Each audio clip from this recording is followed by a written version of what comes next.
Assalamualaikum. Balik lagi, ketemu lagi sama aku Puput di Membaca Sampai Titik.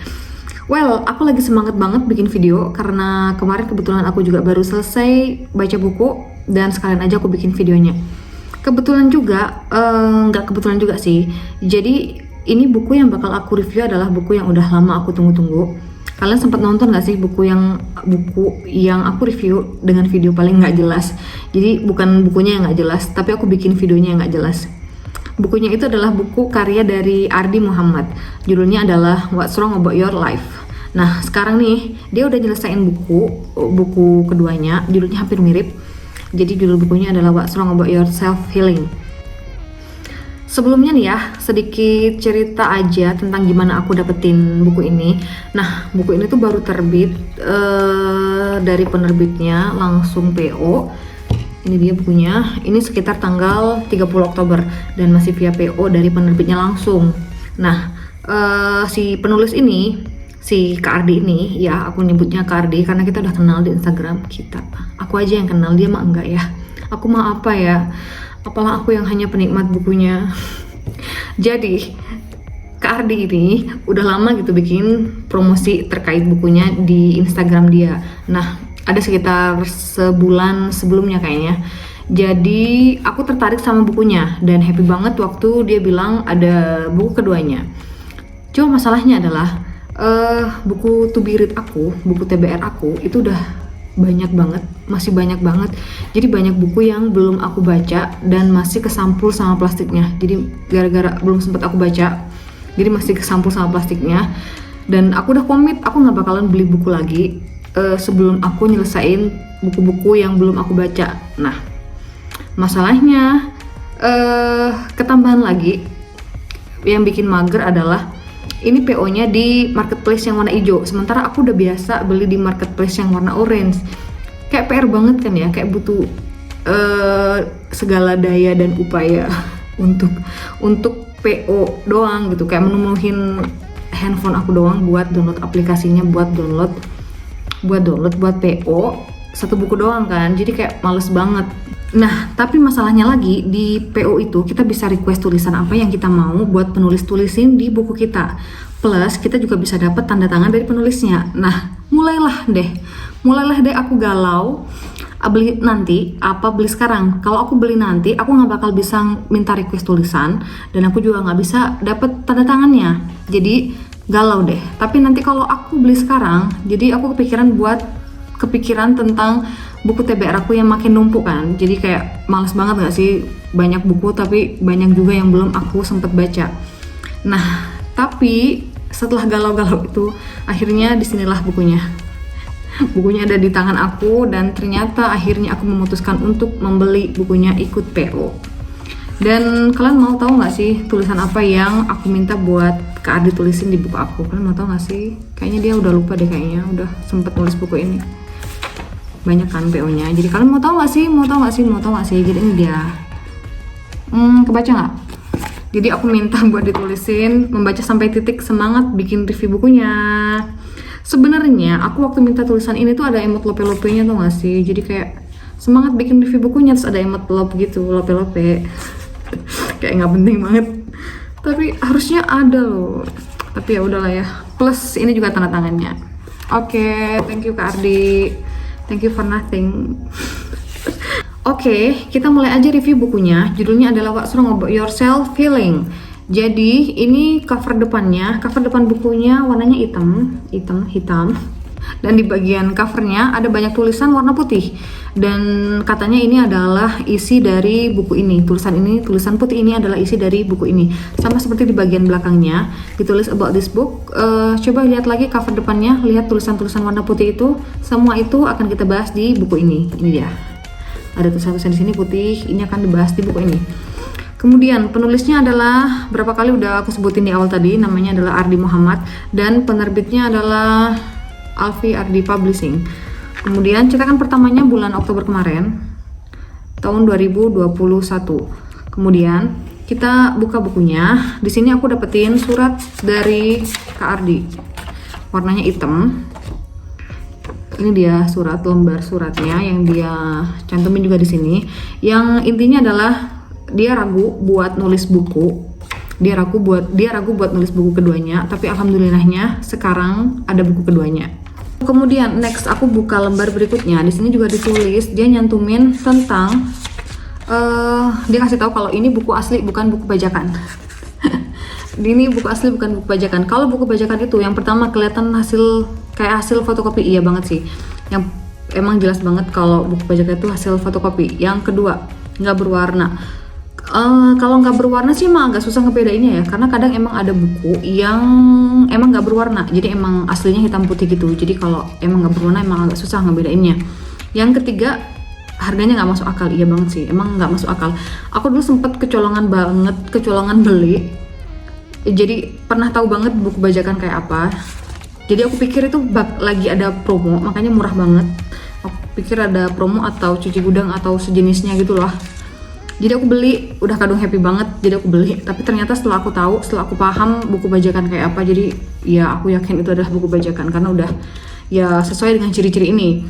Jadi sedih banget gak sih, kita udah beli bukunya, udah baca bukunya, udah dapat ilmunya dari penulisnya, udah beli, tapi penulisnya nggak dapat apa-apa dari yang kita beli. Royalti aja nggak dapat ya kan. Tapi siapa yang untung ya tukang bajak itu. Sedih kan? Sedih. Ngomong-ngomong, aku sebenarnya penasaran nih ya. Ini misal buku Kak Ardi besok ini dibajak. Ini lembar yang bilang kalau buku ini adalah buku asli dan bukan buku bajakan. Ini kira-kira bakal dia copy juga nggak ya? Secara kan di sini kan ngejelasin banget buku bajakan kayak apa. Masa ia bakal ikut di copy juga kali ya? Nggak tahu deh. Bisa kali ya kita nanya, halo Bapak Ibu, Om, Tante yang kerjaannya ngebajak buku. Ini kira-kira besok buku Kak Ardi bakal dibajak juga nggak ya? Buku yang ini loh Bapak Ibu. Dibajak juga nggak? Kira-kira kalau kalian bajak juga, ini bagian ini nih, ini aku tanya beneran nih ya. Bagian ini buku asli bukan buku bajakan. Bagian penjelasan ini bakal kalian fotokopi juga nggak? Kalian bisa jawab loh, bisa jawab. Mungkin komen di bawah bisa kali ya Pak, Bapak Ibu. Next coba kita bandingkan buku ini dengan buku pertama Kak Ardi dari segi fisiknya. Buku dia yang pertama ini kayaknya cetakan awalnya warna putih ya. Cuma aku dapatnya yang entah cetakan keberapa, tapi ini warna biru. Nah ini udah aku review sebelumnya dan aku sempat bilang di video itu kalau bukunya ini terlalu tipis, sayang banget terlalu tipis dan terlalu banyak space. Jadi penempatan fontnya tuh kayak terlalu banyak space longgar gitu loh. Jadi saya kayak kebuang gitu loh. Jadi coba kita cek halamannya ya. Di buku yang kemarin ini ada sekitar 179 halaman dan di buku keduanya ada sekitar 276 halaman. Jadi ya sekitar 100 lembar lebihnya daripada buku pertamanya. Bagus deh ya, berasa kayak komplainku didengar gitu loh. Terus fontnya ini emang nggak beda jauh sih, tapi aku rasanya emang lebih gede sedikit dari buku pertamanya. Terus juga nggak terlalu banyak space kebuang kayak yang buku kemarin, jadi ya lumayan lah. Cuma sayangnya nih ya, di kertas yang warna hitam, jadi kan ada kertas warna hitam nih di buku ini, hitam sama putih. Di kertas warna hitam ini tuh ada warna kuning sama warna putih. Jadi untuk warna kuningnya emang lumayan jelas sih kalau tulisannya gede. Cuma kalau tulisannya kecil, apalagi yang warna putih, kalau tulisannya kecil, ini tuh agak burem, abu-abu dan nggak jelas gitu loh. Kurang nyaman, bukan nggak jelas ya, jelas sih, cuma kurang nyaman aja di mata aku. Jadi harus kayak dibacanya tuh kayak harus dipantengin, kayak bener-bener dilihat baru bisa kebaca ini tuh tulisan apa gitu. Ini buat mata aku sih ya, tapi nggak tahu kalau buat mata kalian mungkin nanti bisa berbeda nyaman atau nggak nyamannya. Terus oh ya lupa bilang kalau pas beli buku ini kalian bakal dapat bookmark, wallpaper handphone sama podcast dan juga ada surprise kontennya. Jadi wallpaper sama podcastnya kalian dapat dalam bentuk itu kode pindai. Nanti kalian bisa scan seperti biasa, terus nanti langsung diarahin buat di Google Drive kayaknya. Iya di situ. Oke, cukup kita bahas bagian fisik, perintilan, dan luarnya. Sekarang kita bahas bagian dalam bukunya. Bukunya bahas tentang apa sih? Seperti kata penulis, bagian tulisan warna putih ini di luar covernya, di covernya, bagian tulisan warna putih ini adalah isi dari bukunya. Jadi apa aja? Coba aku baca ya. Kenapa yang gue lakuin selalu salah? Apa gue dilahirin cuma untuk jadi orang gagal? Kenapa gue sering ngerasa cemas? Kayaknya gue nggak punya alasan lagi untuk melanjutin hidup. Gue udah melakukan berbagai cara untuk self healing, tapi apa yang salah dari self healing gue sampai gue ngerasa makin jauh dari diri gue sendiri. Nah, itu kira-kira beberapa tulisan yang aku baca dan yang akan dibahas sama penulis di sini. Nah, kalian ngerasa tercolek nggak sih? Tercolek nggak setelah aku baca bukunya?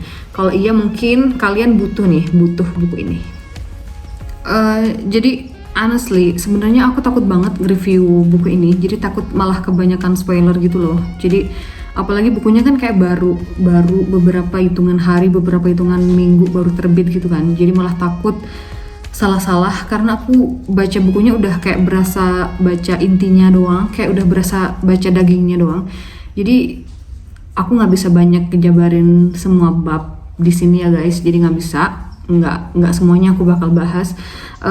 Sama kayak buku pertama yang sempet aku review kemarin, udahlah itu emang video emang beneran nggak jelas. Kalian bisa tengok aja, bisa lihat aja betapa lugasnya aku memberikan review. Jadi mungkin di sini aku cuma mau ngejabarin beberapa bab favorit aku doang, sama kesan aku waktu baca bukunya. Oke deal ya. Jadi itu doang yang bakal aku bahas. Kalau kalian penasaran banget sama isi bukunya, aduh kayak promo banget ya, kalian bisa baca bukunya aja ya. Oke. Jadi hal pertama yang ngebuat aku terkesan banget dalam buku ini adalah itu ada di bab pertama, ngebahas tentang orang tua. Aku secara personal merasa nggak ada masalah sama orang tua aku. Jadi sekarang nggak ada masalah.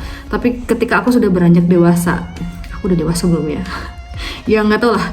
Tapi yang pasti semenjak akhirnya aku juga beranak, belum beranak pinak ya guys, masih beranak aja.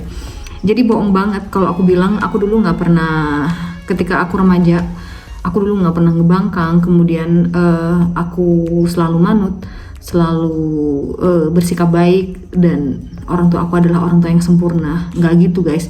Jadi kayaknya semua kayaknya sama. Kita mengalami masa transisi yang pelik dari remaja kemudian beranjak dewasa. Kayaknya semua masalah yang kita hadapin tuh nggak jauh beda deh. Ya masalah remaja gimana sih ya begitu. Jadi perkara aku nggak boleh pacaran aja udah kayak berasa pelik banget gitu loh guys. Jadi intinya aku nggak boleh pacaran sama orang tua aku karena alasannya itu adalah zina. Itu doang, titik, nggak pakai koma. Aku inget banget pernah nangis bombay sama temen aku. Nangis cuma perkara kenapa sih orang tua aku tuh kolot banget, kenapa sih aku nggak boleh pacaran, sementara temen aku yang lain boleh aja gitu pacaran, tiba-tiba mereka jalan, dijemput malam mingguan, kayak bebas banget bisa jalan tanpa sembunyi-sembunyi, sementara aku gitu kan mau ketemu aja susah. Jadi tapi sebenarnya tetap aja sih bandel pacaran, tapi sembunyi-sembunyi. Jadi nggak enak gitu loh kalau tiap pergi ketemu tapi mesti sembunyi-sembunyi. Dan hal perkara itu aja, perkara nggak boleh pacaran doang, itu udah kayak rasanya pengen ganti orang tua aja sih gitu. Pengen ganti orang tua karena mau orang tua yang ngebolehin aku pacaran. Tapi nih ya, akhirnya sekarang aku tuh menyadari dengan jelas kenapa mereka ngelarang aku pacaran dulu. Sampai bahkan dulu aku bertekad nih kalau besok aku juga punya anak aku tuh boleh deh pacaran gitu. Jangan sampai deh mereka ngerasain apa yang aku rasain dulu. Tapi nyatanya nih ya, setelah sekarang aku punya anak yang bahkan sekolah TK aja belum, udah kepikiran bakal ngelarang dia pacaran. Udah kayak nggak rela gitu loh. Yang bahkan sekarang aja aku menyesal gitu pernah punya daftar mantan. Berasa aib itu loh. Astagfirullah. Aib banget tuh aib. Tapi harapannya edukasi aku nih udah nyampe buat dia ya. Alasan kenapa aku ngelarang dia pacaran ketika dia ada di masa-masa pubernya. Jadi harapanku dia bakal dengan sepenuhnya sadar dia menolak berpacaran dengan sendirinya. Jadi bukan kayak aku telat sadarnya gitu loh. Jadi nggak sampai kecewa sama orang tuanya dulu karena dia nggak menyadari alasan apa dia dilarang, dan akhirnya dia juga sembunyi-sembunyi kayak aku dulu. Dan setelah aku baca buku ini, aku benar-benar merasa kayak disadarkan lagi tanggung jawab aku sebagai orang tua. Mungkin tanggung jawab kita sebagai orang tua itu berat loh ya. Kalau orang tua itu sebenarnya juga sama kayak kita. Mereka juga pernah menjadi seorang anak, mereka juga pernah menjadi produk pertama orang tua mereka juga.